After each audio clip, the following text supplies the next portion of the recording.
नमस्कार,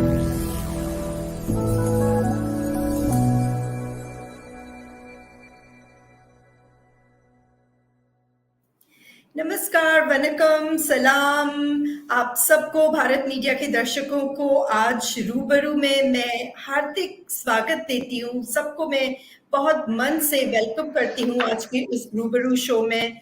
मैं हूँ आपकी होस्ट दीपिका जुच्ची और मैं आज आप सबके लिए एक बहुत स्पेशल ट्रीट लाई हूँ क्योंकि आज हम जिनसे मिलने वाले हैं, we are going to be talking to a filmmaker and we are going to talk to him about not just his film, but his thinking, his thoughts, his ideas on how he ended up with the movie that he made. And so let me tell you, the name of the movie is The Significant Shunya, and you will be able to watch it on multiple platforms very shortly.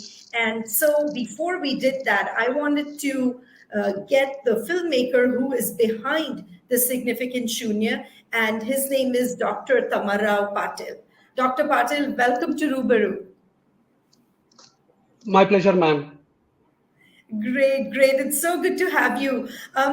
Dr. Patil, I'm going to call you Doc from here on out.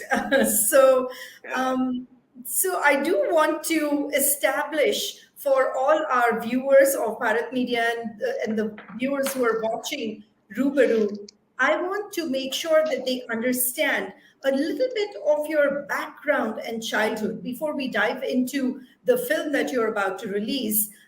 We would love to hear a little bit about your background and your childhood and what were your influences as you were growing up. I belong to a place called Bijapur, which is basically a part of North Karnataka. So I come from a typical upper middle class family. Mm-hmm. And my upbringing was nothing different from the typical stereotypic middle class boys. Okay. As a child, I was a movie enthusiast. I used to like movies, but back then we only had Doordarshan. So I used to watch I used to watch movies only on the weekends. Saturday, Sunday used to be the time when I used to watch movies. That's right. Yeah. So Friday and Saturday we used to have Hindi movies at night, and on Sunday we used to have local movies in local language. So I used to watch late night movies. Quite a few times. I've even been scolded for staying late nights for watching movies. Who were your favorite actors back then? Back then, it was Mr. Amitabh Bachchan. It was Mr. Amitabh Bachchan. Then, as I started growing up, I started liking Salman Khan. And now as I started getting more mature with respect to cinema, the taste has changed, and sure. Mm-hmm. Any Kannada movie heroes that you had at the time? Ma'am, during my childhood, I liked there is an actor Ramesh. I liked him a lot, and I've been a big fan of Mr. Anand Nag. Marvelous. Yeah. Good choice. Good choice. Thank you so much. Excellent. So you just told us a little bit about, the fact that you had an upper middle class background and, pretty standard. You were, watching movies and enjoying movies. Is there anything else that stands out in your background and in your childhood and growing up years that, stands out, which made you the person that you are today? Nothing as such, nothing specific or nothing great as such. So, as I already said, I come from Bijapur, which is a place in North Karnataka. And my upbringing was a typical upper middle class boy upbringing. I was just a movie enthusiast, and I used to get scoldings from my parents, grandparents, like probably every other middle class boy gets. Yeah. So, Dr. Patil, so you're a medical doctor, right? Yeah. So how did you get into, so being a medical doctor and being a fan of the movies is one thing, and then being a medical doctor and becoming a filmmaker is a whole completely different ball of wax. So how did that transformation happen? Tell us a little bit about that, please. Yes, ma'am. This is exactly where things get interesting because, as I said, childhood was nothing great, nothing special. It was like any other typical guy from upper middle class family. Uh, but things really took a U-turn when I completed my post-graduation. So I completed my post-graduation in 2015. Yeah, so till then, I never thought of making movies or becoming a movie maker. I was really interested in writing reviews about movies. So Ah, okay. I used to frequently write about movies on Facebook. And there were few guys who used to follow me constantly. They used to give me feedbacks. They used to discuss me about the technical aspects of movie making and stuff like that. Uh-huh. Once I was done with my post graduation, a bunch of guys, a bunch of students, you can say, the UGs of my college, they approached me. They told me that as a batch, they want to make a short film. They want to make a short film. Uh, from their batch, they want to make a short film. That is what they told. Okay. They just asked me if I can give them some kind of guidance or probably direct them, as I have basic knowledge of these technical aspects of movie making. Till then, I never thought of making movie. When the guys spoke to me, I just told them that I have few concepts with me. I'll share it with you. If you like those concepts, we can go ahead with probably a short film. When I shared the concepts of the short films, those guys were really intrigued. They really liked the concepts. So they told these concepts are really great, and we would love to be a part of these kind of short films, and we can just begin. And then we got few guys who knew the cinematography work. Cinematography, basically, we were handling DSLR cameras, the basic DSLR cameras. So Yep. we knew few guys, two to three guys who were well versed with cinematography. They had done some short videos and stuff like that. Okay. Uh, So yeah, just and friends of yours, basically, right? yes, ma'am. All of them were from the friend circle. They were Uh-huh. my juniors, in fact. Yeah. And the guy who did cinematography for my short films in my initial days, even he was my junior. He belonged Uh-huh. to the intern batch. Yeah. The Uh-huh. first batch of interns I worked with as a staff. When I completed my post graduation and joined there as a staff, that was the first batch of interns I worked with. So Uh-huh. the my first film, it basically featured guys from the interns batch, and the Uh-huh. cinematographer was also from the intern batch, and Got that is it. how it all started. Wow. Yeah, And and then it was quite a journey till I decided to take the big leap. right, right. And that's what I was going to Yeah, ask you is, and yeah. then you go from that to, today. So tell me, walk me through that transition and that big leap that happened from, just a bunch of friends, making a movie, short film with interns, pretty amateur stuff. And then how do you get to this point where you are today with your, amazing film coming out? Yes, ma'am. So as I said, uh, we started making short films. Uh-huh. The first two short films that we made, they were a kind of social commentary with a lot of satire and sarcasm. Uh-huh. And the third short film that we made, it was a proper commercial stuff, proper commercial thriller, you can say. Uh-huh. Yeah, and as we went on making short videos and short films, technically we started improving. We had our improvisations. Yeah, Sure. technically we started getting better. Uh-huh. And when we made our third short film, it Uh-huh. was noticed by uh, one of the guy from Mhm. the management of our college. Uh-huh. So he had links with film industry. So he Ah. just called me up. Mhm. Yeah, we had a pathology staff. So the Mhm. pathology staff, I'm still grateful to her. She noticed us and she made sure that we meet that person. She Mm. insisted me that we have to go and meet that person as he has links with Kannada film industry and maybe he can guide us in making better films. Uh-huh. Even she had no idea whatsoever that probably I would be going to make a movie someday. So Right, she just right. took me, yeah, she just took me to him for his guidance. Uh-huh. And when I spoke to him, he gave me a lot of compliments. And then he suggested that probably I should take movie making seriously. Ah, okay. Yeah, Great. yeah, and then you can say that was the inception. That was the Mhm. beginning of the thought process.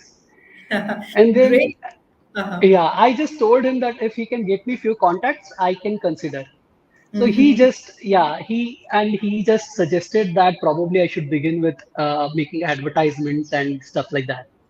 But Yeah. I was very clear about the fact that I never wanted to make anything except movies. So I told him politely that, sir, please don't take it as my arrogance. I know I haven't achieved anything till date, but rather I would prefer to make more short films than making an ad. Ad So films. he said it is quite okay, and then I started making more small videos and stuff like that. And Uh-huh. then he got me few contacts. Uh-huh. Yeah, and then I got in touch with people. I started putting up my concepts. Uh, I made something like a theme poster. I just made a random poster which explained the theme of my feature film. I Uh-huh. just put it on social media. Uh-huh. Through the common friends I had, I started getting calls from people belonging to the film industry that this theme is really intriguing and it seems really interesting. We would like to know more about it. And then I started meeting people, Ah, and great. then that is how I made my first professional shoot. I Uh-huh. cannot say movie because I didn't shoot the whole of it because I had budget constraints. So Okay. what I did was I planned for a 25 to 30 minutes showreel kind of thing. So I shot a video for 25 to 30 minutes and I took the uh, best shots and best part of it Yeah. that could convey the gist of my movie. So I made Hmm. it as a showreel. And Uh-huh. taking that showreel, I started approaching the producers. Ah. Mm-hmm. Yeah, so that is how journey started. Oh, great, great. Yes, So sir. then, hopefully then, finance came through, contacts came through, and then the journey, like you said, began, right? No, ma'am, that is where the catch is. Yeah, yeah. So, yeah, the moment I made that movie, I made that showreel. I Uh-huh. started approaching producers, and a couple of producers even liked the concept. They liked the technical stuff as well. They Uh-huh. even complimented me for that. At the same Mm-hmm. time, they told me that they had few conditions which I'm supposed to abide by uh, Oh. for Mm-hmm. them to finance, for them to fund me. Yeah. One of the legendary producer you can see, his I spoke to his assistant. His Mm-hmm. assistant told me that if I'm ready to pitch the producer himself as a lead actor, he would probably fund. Yeah, that was the point when he wanted to become an actor himself. Right. Oh Yeah, boy. but but I was really attached to my script Uh-huh. because just for the sake of funding, if I compensated with the cast, the crew, then Right. probably I would be doing injustice to the soul of the movie. Correct. Correct. Yeah, Oh so my yeah, God. so I didn't agree on that. And then there was another producer who told me that probably we might need some popular faces. If we can get some popular faces on board, if I Yeah. can change the cast and get some popular faces, probably he'll fund too. Yeah, I Yeah. didn't even agree for that. And then I just decided to wait for longer. I started to I started to I I planned to make more short films. But then I had my health issues, and then I got married, and then this COVID stuff, all COVID stuff popped up. Yeah. Yeah, yeah. And now, when I think we were just out of the second peak here in India. We were out Uh-huh. of the second peak, and then I was sitting in my room, and then I was going through all these documentaries, these news, and the particular topic that had fascinated me since years. Then I thought, what if I do it all by myself? Maybe I don't get a decent professional camera. I can go for the lower end camera, the basic what you call.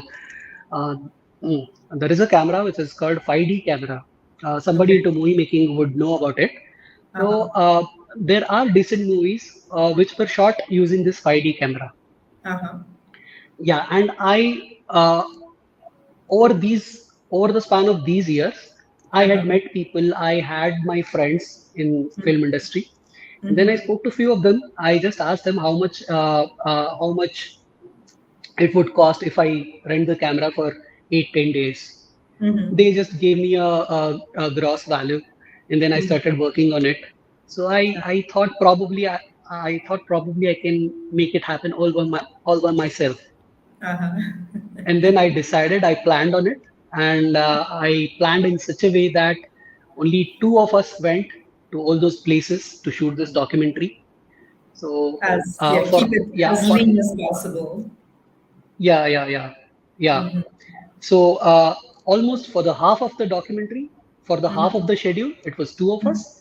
The rest half, it was Uh-huh. just one. It was just one person doing all the work. Wow. Yeah, Wow. I was there all alone for the half of the schedule. Yeah, talk about doing it in a low budget fashion. That's amazing. Yes, ma'am. Basically, I used to follow these movie makers who were kind of indie movie makers, what they call themselves. Indie movie makers are independent movie makers. Uh-huh. They don't follow the norms and protocols of the mainstream cinema. Yeah. What they do is they utilize the natural resources and the resources that are available for free. Uh-huh. Yeah, and then they choose for low-end cameras. As I said, camera like 5D. Ma'am, I think you might have heard of this movie maker Pawan Kumar. No, I don't believe so. Yeah, he is one of the flag bearer of New Age cinema. Okay, so independent movies, like you said, indie Yes, movies. ma'am. Yes, ma'am. He made the first crowd-funded movie in Kannada industry, and I think it was one of the very few crowd-funded movies in Indian industry as well. Ah, okay. Yeah, and that went on I to know become about a. the film. Oh, I know about Sorry, the ma'am. Sanskrit. I know about the Sanskrit film Punyakoti, which was also a crowd-funded and crowd-sourced. All the work was also basically, Yes, ma'am. crowd-sourced work. Yes, ma'am. But Punyakoti was, it was, I think, a recent film. Yeah. Lucia was made way back, ma'am. I think Lucia was made in 2016, if I'm not wrong, 2016, 17, in that 2000, yeah, maybe 2015, ma'am, 2015 or 16, yeah. So I used to follow him. I used to follow what he says and how he pulls off stuff like that. And Uh-huh. then and then I used to follow other movie makers who follow this independent movie making. So I basically figured out a gross amount, how much it would take to pull off something like this. Uh, and then I made a list of the resources, the basic resources that I might need. So to cut down the budget, basically you have to go for the low end camera, and True. you have to make sure that you cut down the number of crew. Yeah, try to do as much as possible all by yourself. Right, right. Yeah. Yeah, so basically, for example, the moment you think of cinematography, the moment you think of shooting a film, you think of lighting and stuff like that. To Yeah, cut I down the think of light, sound, I think of yes, lights. Yeah, yeah. yes, lights. To enhance the light, you need extra lights. To Correct. cut down the excess light, you need screens and Mhm. something that cuts the light source, the Correct. intensity of light. Yeah. Correct. So I made sure that I deal with this. The best way Mhm. to deal with this is you will have to utilize the natural light Natural light as much for as your possible. show. Yeah. Yes, ma'am. Yes, ma'am. So basically, the stuff that you want to shoot out in the open, you Uh-huh. have to shoot it as early as possible before the sun gets really bright. Glare of the sun gets on you, right? Right. Exactly, exactly. And you, yeah. And the moment sun gets brighter, you will Mm-hmm. have to start shooting indoor stuff. Yeah. So I used to shoot out in the open Uh-huh. uh, before the sun used to get bright. The Yeah. moment sun used to get brighter, I used to go and shoot the interview part. So Uh-huh. interviews were basically indoor stuff. Right. Right. And I for indoor stuff as well, I used to use natural light. I Mm. just I just carried one light source along with me. Wow. Mm-hmm. Yeah, that I had bought it myself. That cost me some eight to 9,000 bucks. Uh-huh. Uh-huh. Yeah, Wow. I bought it. Yeah, I bought it and I took it all the way. I carried it myself, Uh-huh. and the camera and all the accessories related to the camera and the technicalities of camera, they were Uh-huh. carried by my cinematographer. Uh-huh. So just it was just two of us. We went to the Right. places. This is how we planned and we shot. Yeah, that is just amazing. Thank you for giving us a little bit of an insight into the actual process of the making of the film. So we, you talked about the logistics, you talked about the process.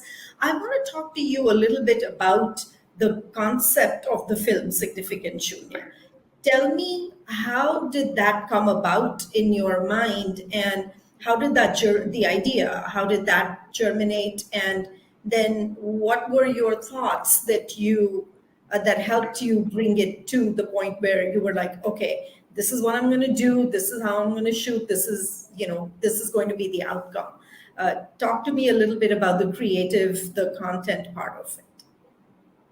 Yes, ma'am. So as I told, to begin with, when I started making short films, Hmm. even back then I was more concerned about, and I was more fascinated about social issues. I Uh-huh. always wanted to, yeah, I always wanted to make movies that were related to the social issues. Uh-huh. So I used to read about the major conflicts. I used to read about many crises that were going on in the nation, across the world. I came across the story of Kashmiri Pandits. uh, The first time I read about Kashmiri Pandits was, I think, in 2013. Oh, wow. 2014, sorry. Yeah, 2014 was the first time when I read about them. Wow. Uh, yeah, uh, the there was this what you can call watershed moment in Indian politics, Mm-hmm. 2014. So Mm-hmm. 2014, many things started changing. The Uh-huh. social media became very active. Uh-huh. The religio-political scenario in the Indian setup took a U-turn. Everything True. started changing. Yeah. The issues, the crisis, the conflicts that were never heard of, they started Mm-hmm. popping up on social True. media. True. Yeah, and the issues were so grave, so disappointing, so disturbing. Uh-huh. When I came across those issues for the first time, I was in absolute disbelief. I even used to make fact check that how can something like this go on in this era. And then Right. yeah, and You then know I how they started. say truth is stranger than fiction. So in your case, that's probably what was happening. Exactly, ma'am. Absolutely, absolutely. Yeah. And then I started digging deeper. I started studying deeper, and then I started going through a lot of articles. I started visiting relevant websites, relevant media houses, relevant channels, and then I started watching documentaries. So I always wanted to make something about the Kashmiri Pandits. Mm-hmm. As I already said, I always wanted to make feature films, Mm-hmm.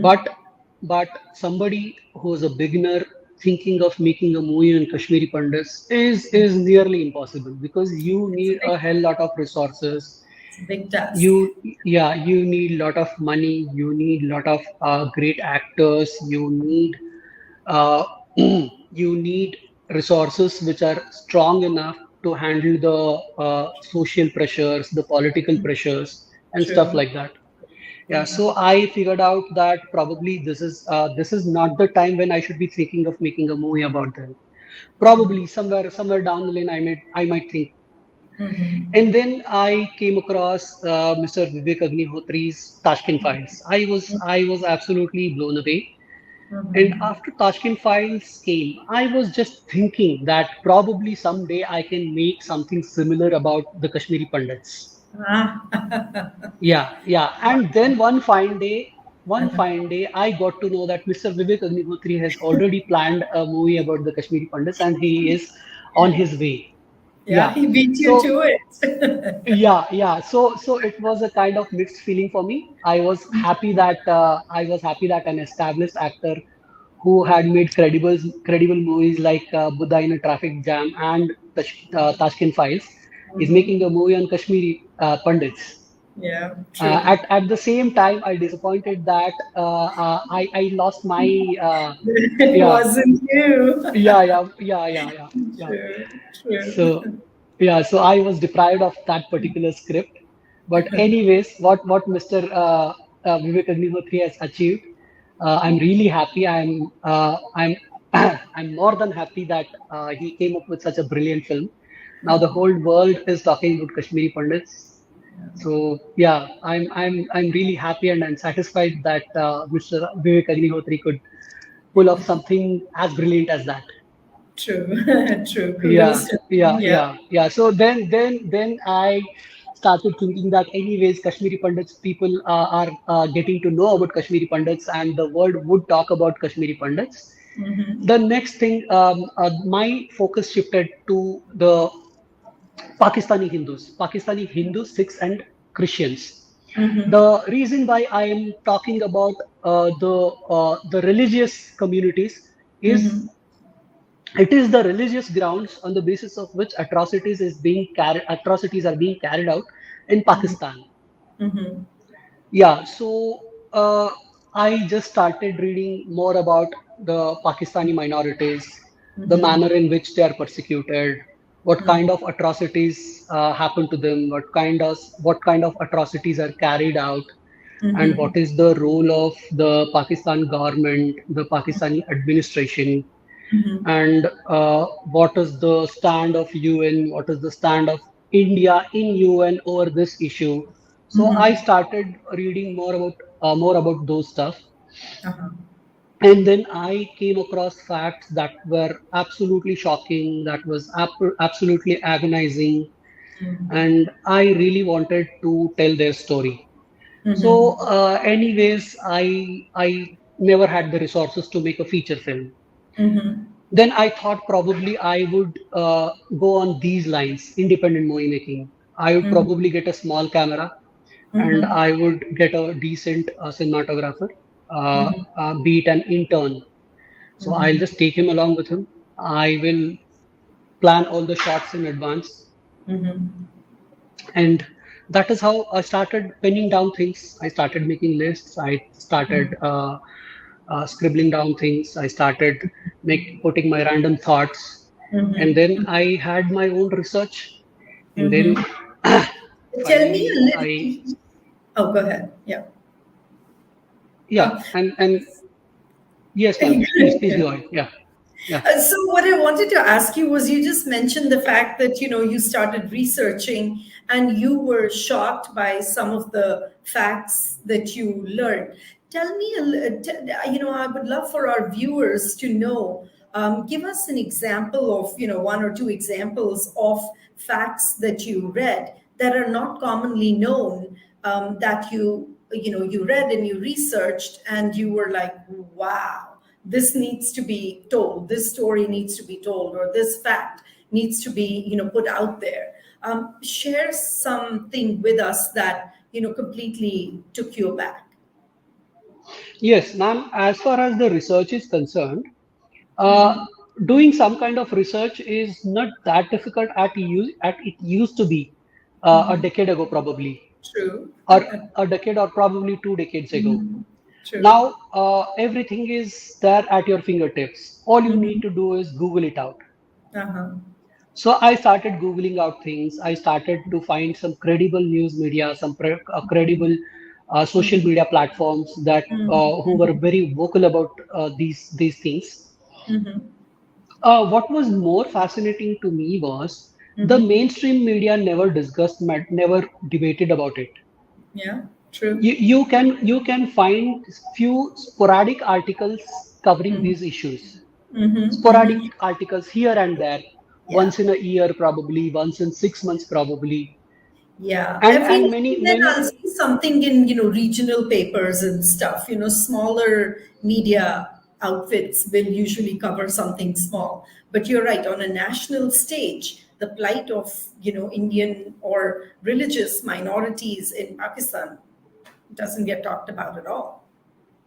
Yes, ma'am. As you said, it is basically the media houses that are not in the mainstream, or or precisely you can say the social media news platforms. The social media news platforms seem to be more vocal about these issues.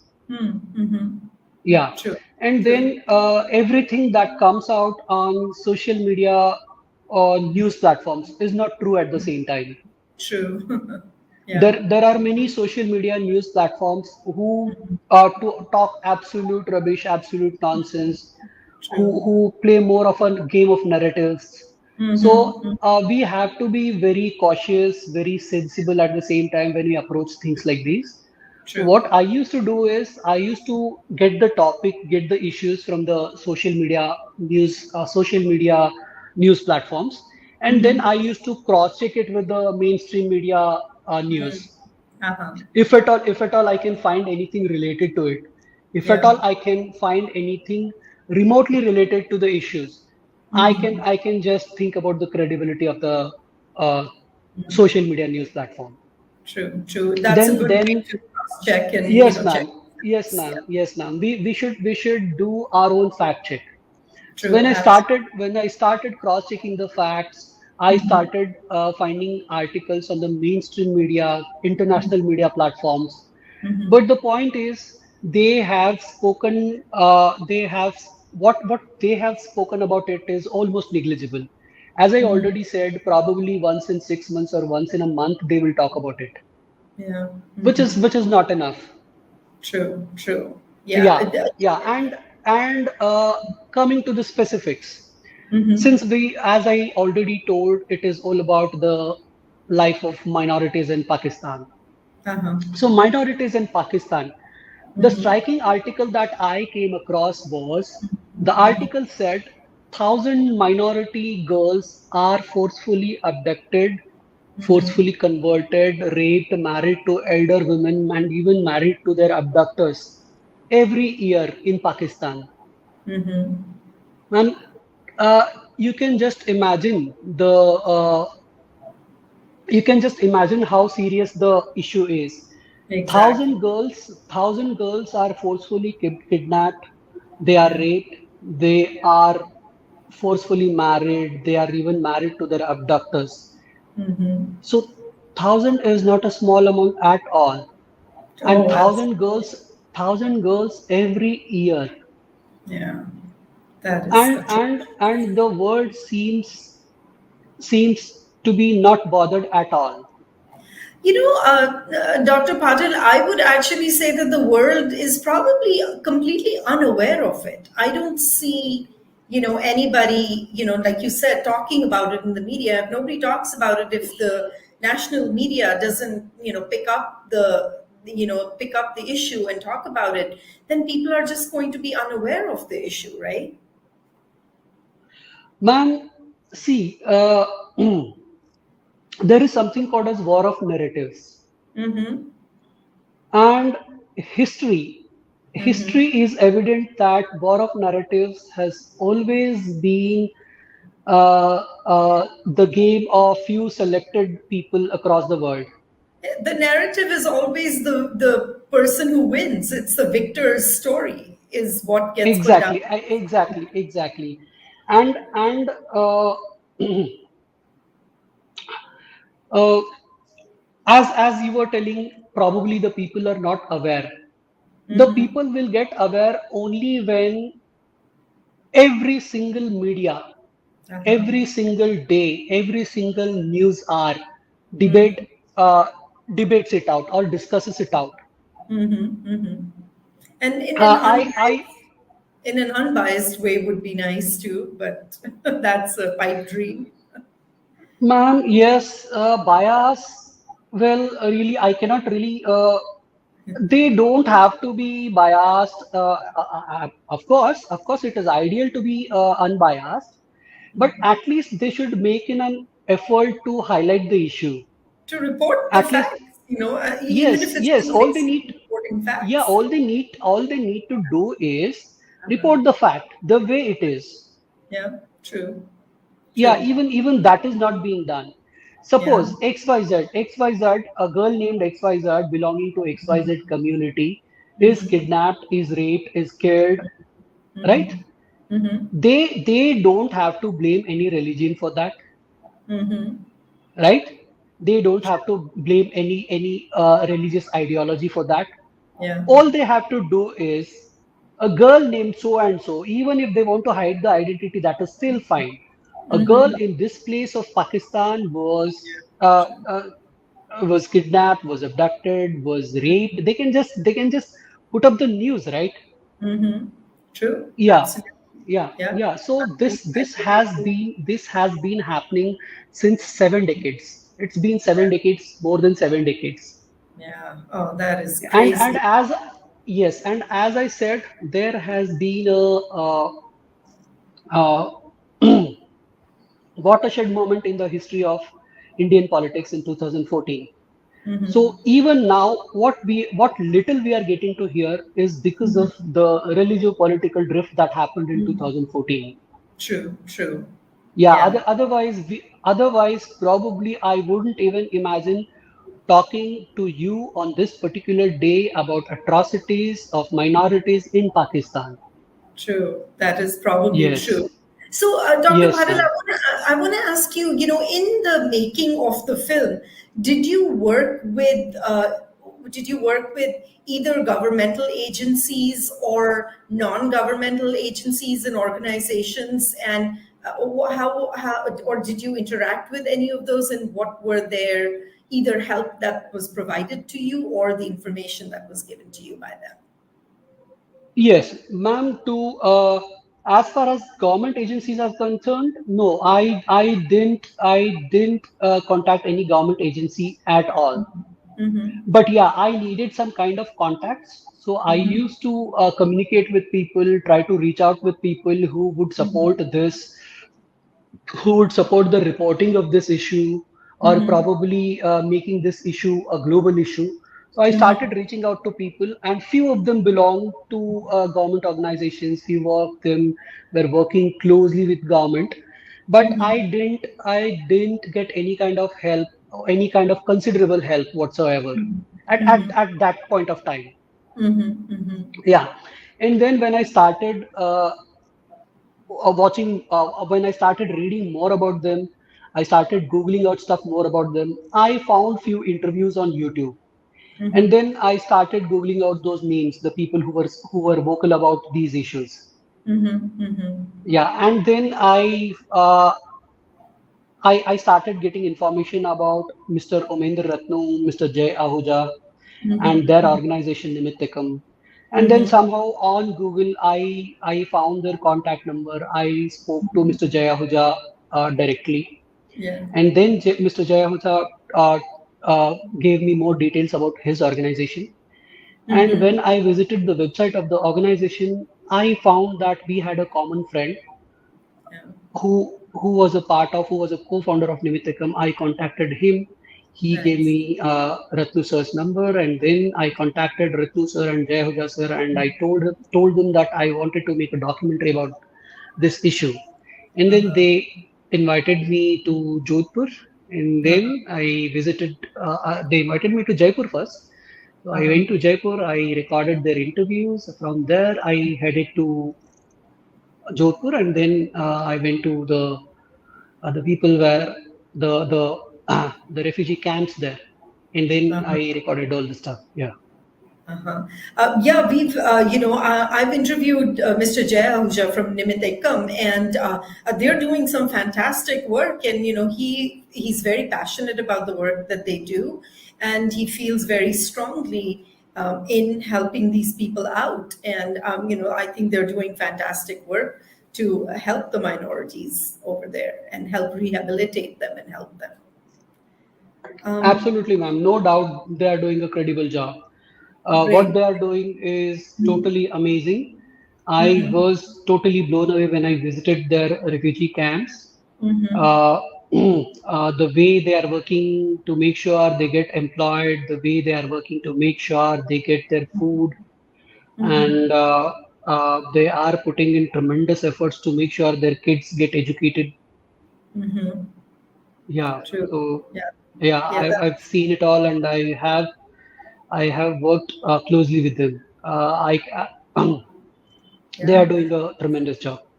Yeah, that's fantastic. So, tell us a little bit since, I haven't been to those refugee camps and you've seen it with your own eyes and heard things with your own ears. And our viewers, chances are most likely nobody has, either spoken or visited anybody in those refugee camps. Paint a picture for us a little bit about what did you see, what did you hear, what were your thoughts and feelings and emotions when you went and filmed there in the refugee camps and talked to the people. Yes, ma'am. Basically, what I noticed was people who are living in Delhi refugee camps, Uh-huh. their condition is way worse. Mm. The environment in which the kids grow, the Uh-huh. place where they sit, the place where they study, Uh-huh. uh, yeah, we cannot even imagine. Mm. Wow. The most striking thing that I noticed there was Mm-hmm. there was a thela, what you call. Mm-hmm. You know what is thela? Yes, yes, of course. Mm-hmm. Yes, ma'am. So there was a thela which was broken, Uh-huh. and yeah, and there were some 3 4 girls who were sitting Mm-hmm. on that thela, Mm. Mm. and they had their books open. They were trying to study sitting there. Oh, that is so Yeah, and touching. yes, and just beside the thela, you can Mm-hmm. see all the sewage water, dumping Right. yard. Yeah. Yes, yes, yes. And there is this camp here in Delhi. Mm-hmm. Uh, yeah, it is in Rithala. Mm-hmm. That camp is probably one of the most what you call uh, that is probably I'm not getting the proper word. I don't know how to describe it. Mm-hmm.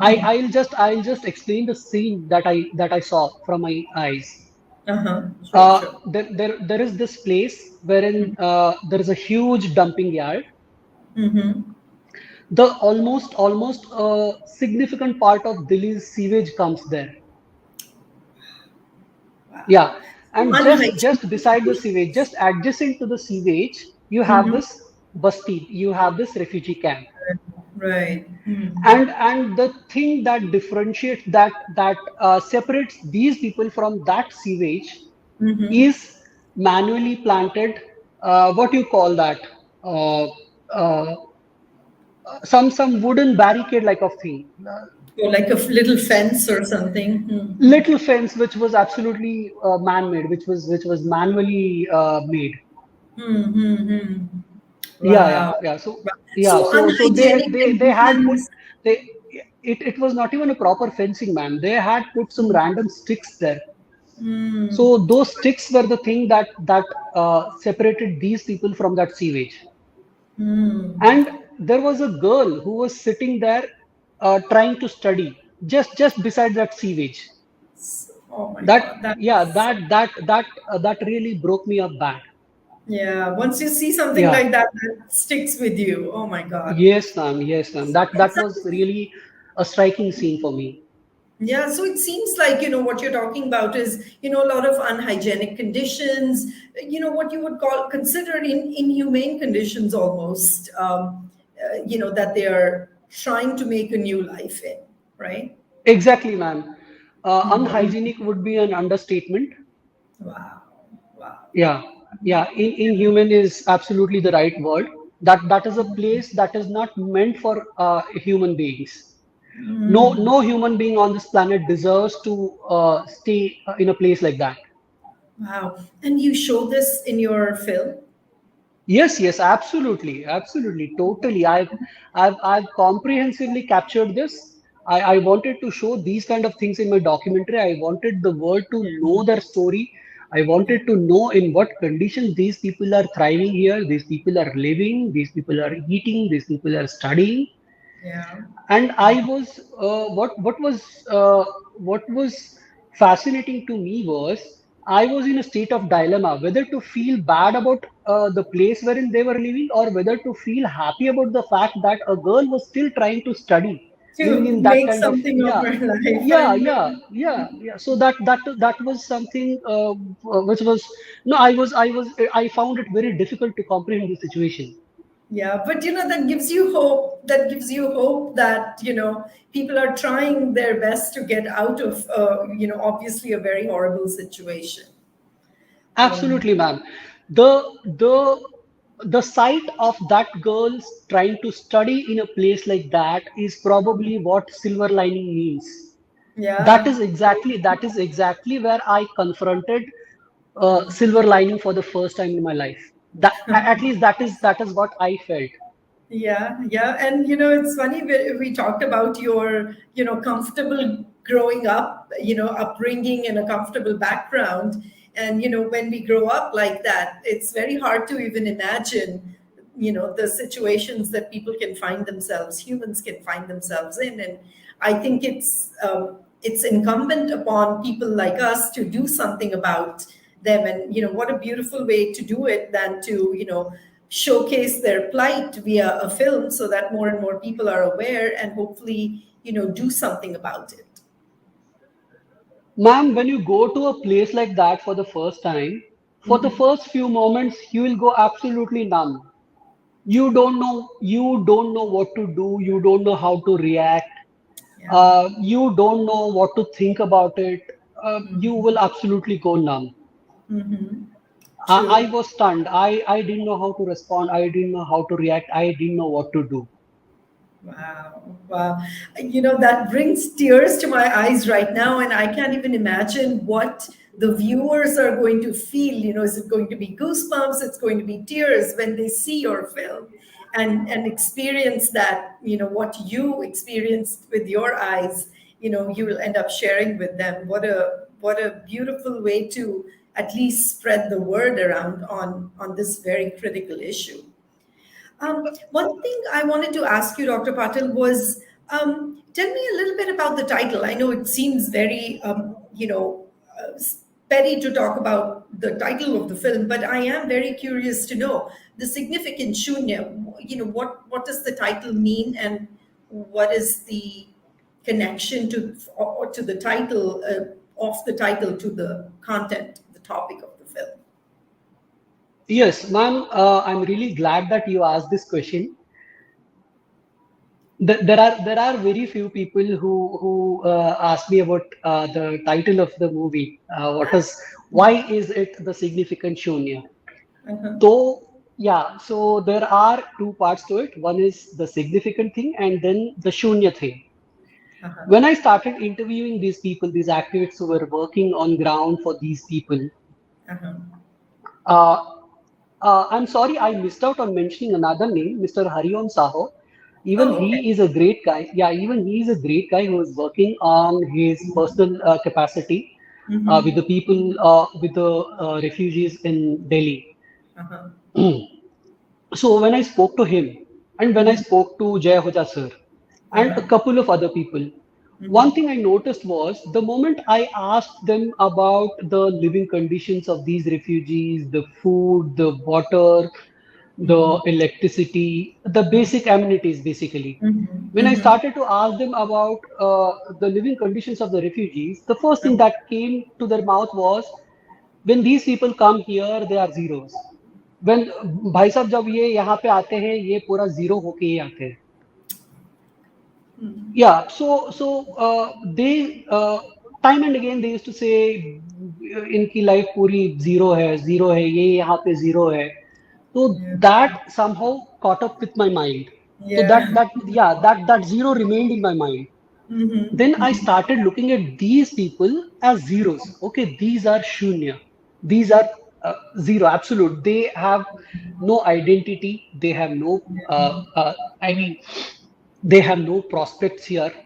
True. They Yeah. don't belong to Pakistan. They don't belong to India. Yeah. Yeah. Yeah, since they have left Pakistan now, they have decided to be a part of India. They are no more Yeah. a part of Pakistan. Uh-huh. But India is not giving them citizenship. Yeah. So they don't belong to India either. So basically their value is zero, shunya. Yeah. So that got stuck in my mind, that I started looking towards them as zero. Uh, Now zero. Uh, then I started looking at the flip side of this issue. These people who were there in Pakistan for more than 7 decades, facing right. all these kind of atrocities, rapes, abductions, murders, genocide, and probably the worst possible thing on planet. They have seen it all. They have experienced it all.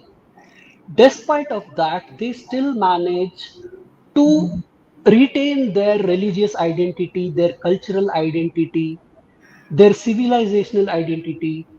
And ma'am, let me tell you, I have never seen people who have more conviction in their religious beliefs or more conviction in their cultural beliefs than these people have.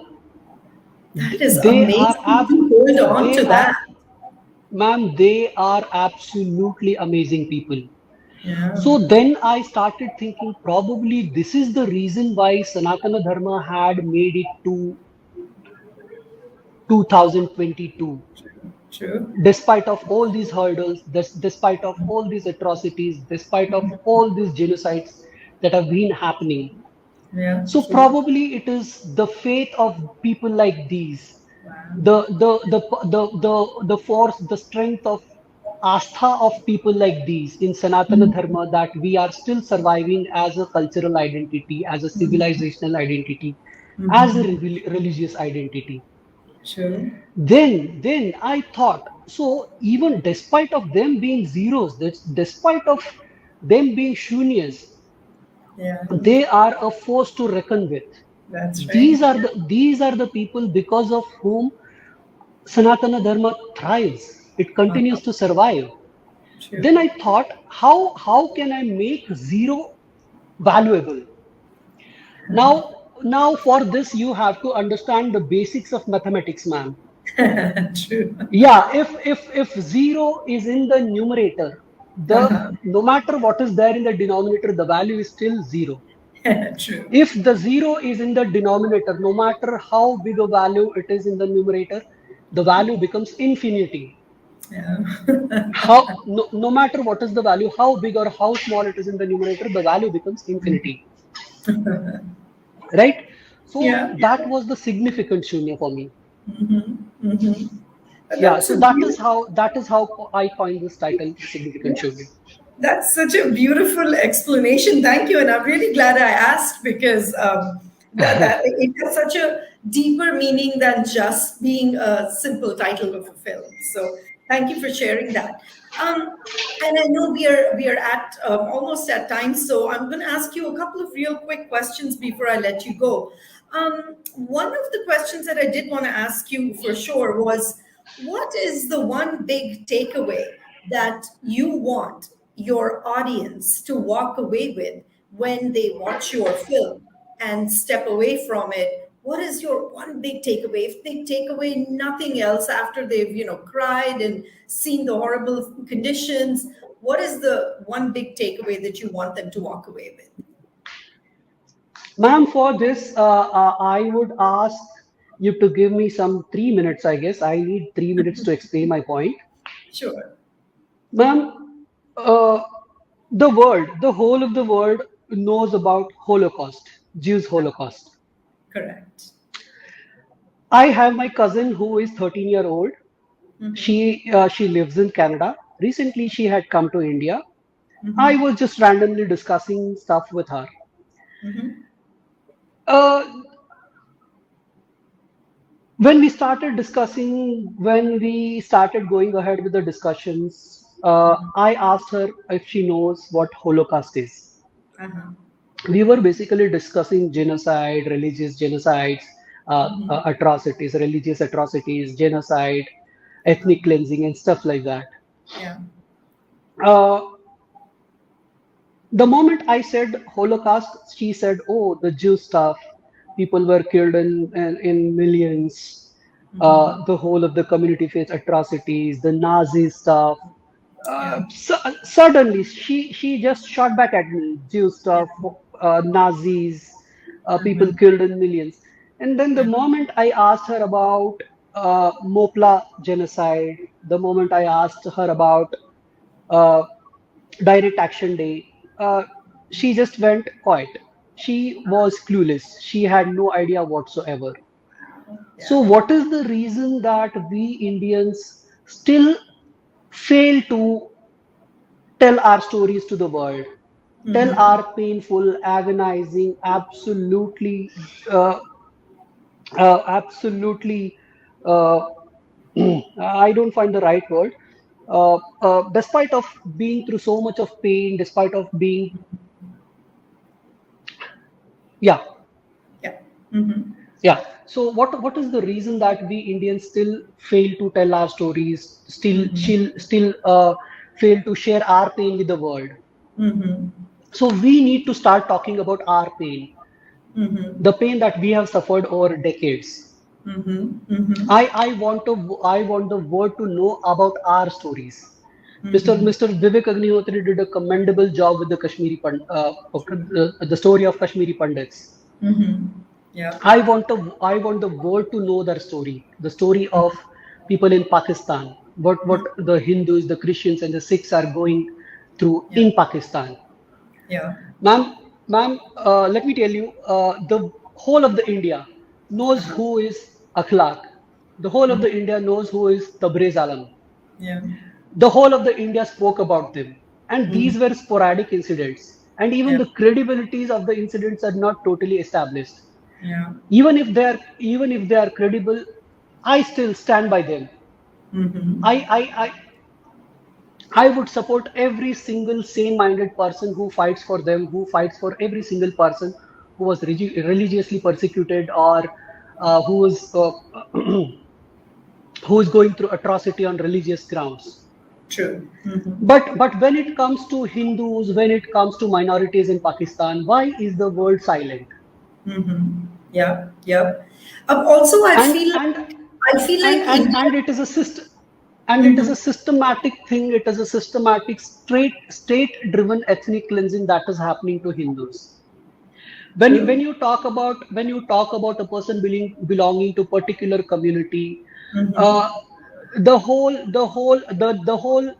the nations, who which were formed on religious grounds, all the nations come together to talk about that particular person. But when it comes to Hindus, there is no single nation which takes a stance in which takes a stand in their favor and True. make sure the world hears about them, make sure the world knows about them. True.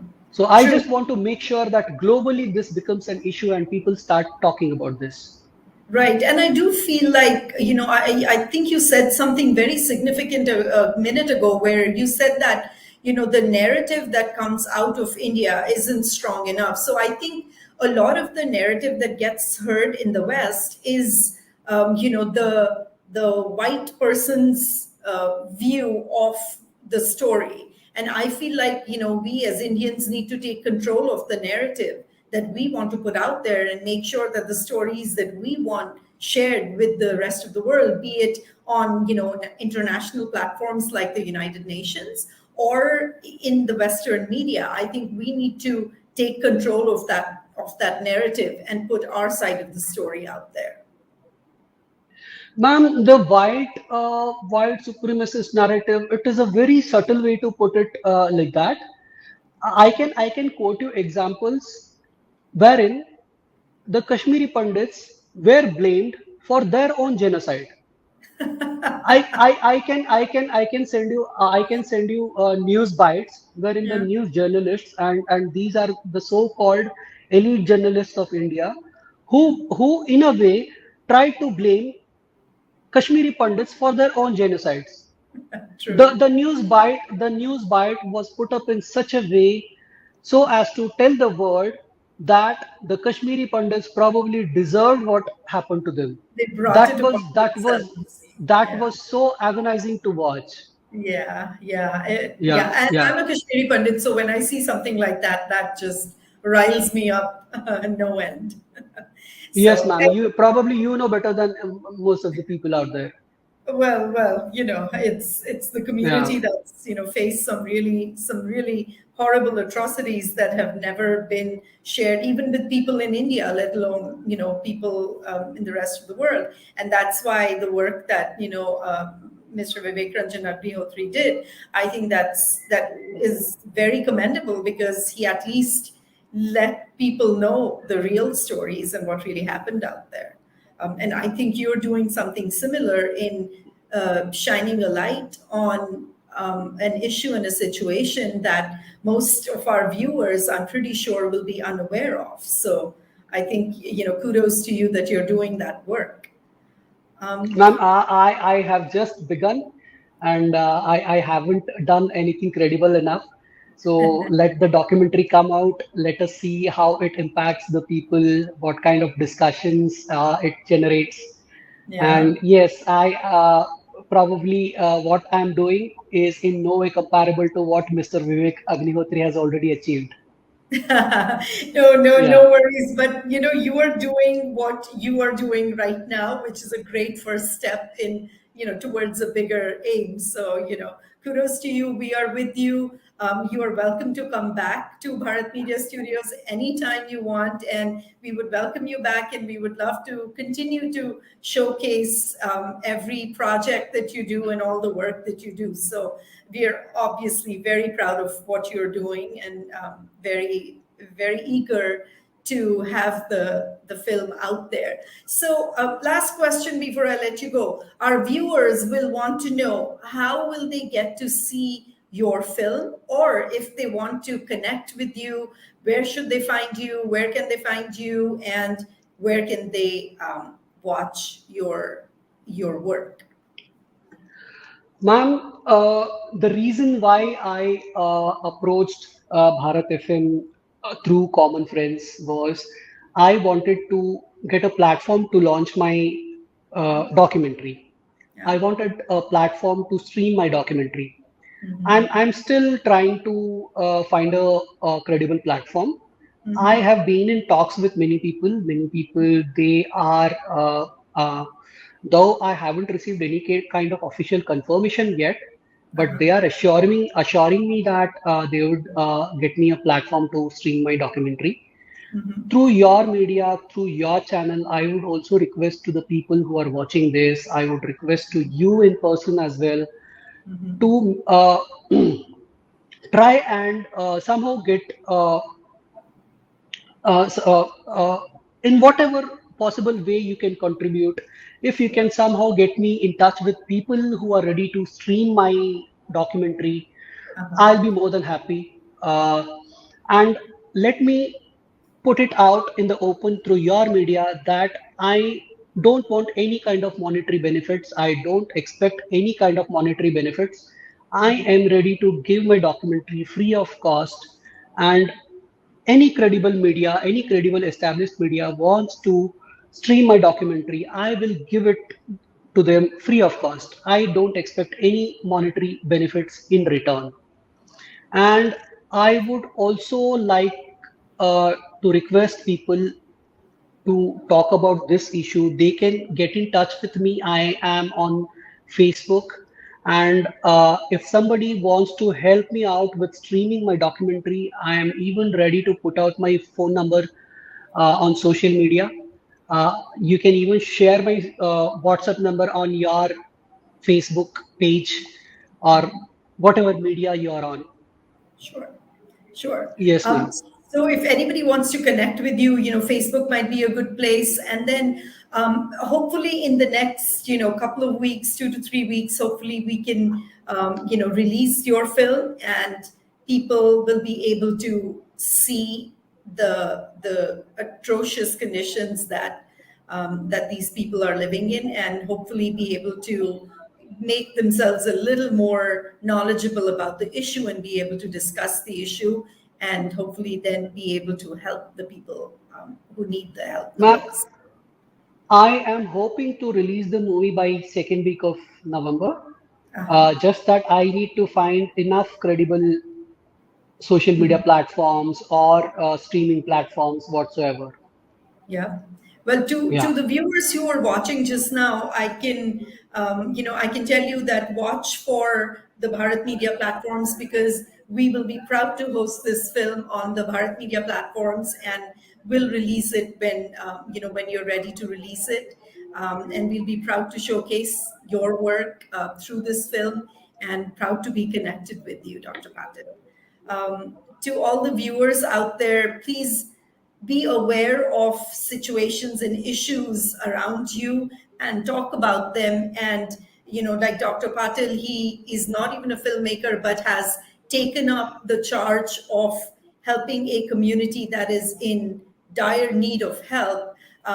Talk about things and work to make your communities, your spaces better.